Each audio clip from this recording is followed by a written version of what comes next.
100 రోజుల్లో నెరవేరుతుంది ప్రతి గ్యారంటీ, ఇది కాంగ్రెస్ స్లోగన్. మొదటి క్యాబినెట్లోనే 6 గ్యారంటీలకు చట్టబద్ధత, ఇది రాహుల్ గాంధీ మాట.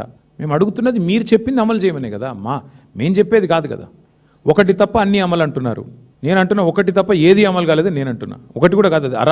మహాలక్ష్మిలో ఒక అర మాత్రం అమలైంది, ఏది? ఆ ఫ్రీ బస్సు. అది తప్ప ఏం అమలైంది ఈ రాష్ట్రంలో? 2500 అమలైందా? 4000 పెన్షన్ అమలైందా? 6000 దివ్యాంగులకి అమలైందా? ఏది అమలైంది? ఎక్కడ అమలైంది? విద్యా భరోసా కార్డు అమలైందా? రైతులకు 15,000 రూపాయలు అమలైందా? ఇవన్నీ వారి గ్యారంటీలో ఉన్నాయే కదా. వదిలిపెట్టం ఈ ప్రభుత్వాన్ని. ఎప్పుడు ఏ యొక్క గ్యారంటీ పూర్తి చేయాలో మా ప్రభుత్వానికి తెలుసు. మీరు చెప్పినటువంటి వాగ్దానాలన్నీ ఒకసారి మననం చేసుకోండి.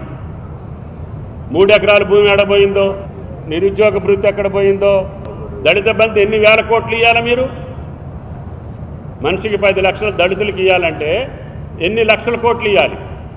ఎంత ఇచ్చారు? మీ హామీ ఏమైంది? మీరు ఆ కూలిపోయిన కాళేశ్వరంలో ముక్కు మూసుకొని సావాలి అసలు మీరు ఇచ్చినటువంటి వాగ్దానాలకి. ఇక మీరు పెద్దగా కొత్తగా లెక్కలు చెప్తే ఇనేదానికి సిద్ధంగా లేము. కాబట్టి కష్టాలున్నా, ఇబ్బందులున్నా, ఆర్థికపరమైన సమస్యలున్నా గ్యారంటీలతో పాటు ఇచ్చినటువంటి వాగ్దానాలతో పాటు రైతాంగానికి ఇచ్చినటువంటి మాటను నిలబెట్టుకోవడానికి మాకు శక్తి వంచన లేకుండా ప్రయత్నం చేస్తాము.